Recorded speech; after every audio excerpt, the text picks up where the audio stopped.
大家好，我是彩虹，一款简单又好吃的南瓜红枣糕分享给大家，不加糖不加油，营养健康又美味。150克南瓜蒸熟后倒入到碗中压成泥，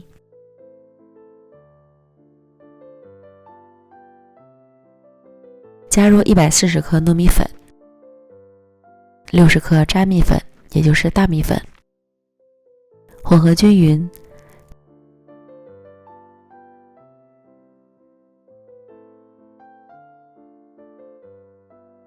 再加入100克牛奶，边加边搅拌。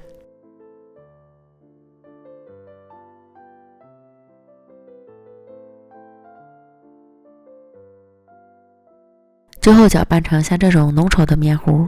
由于南瓜蒸熟后的含水量不同，牛奶要酌情添加。搅拌成顺滑的面糊后，再加入30克红枣丁、30克葡萄干，搅拌均匀。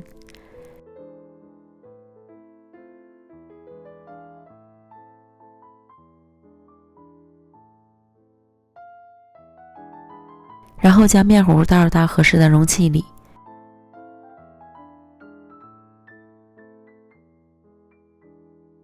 平铺均匀，表面抹平，凉水上锅蒸，水烧开后计时蒸25分钟。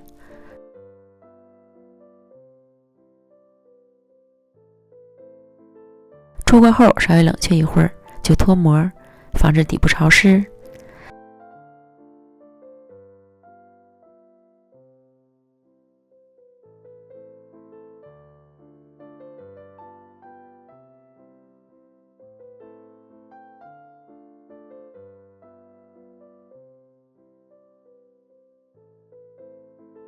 等凉透之后切成小块就可以开吃了。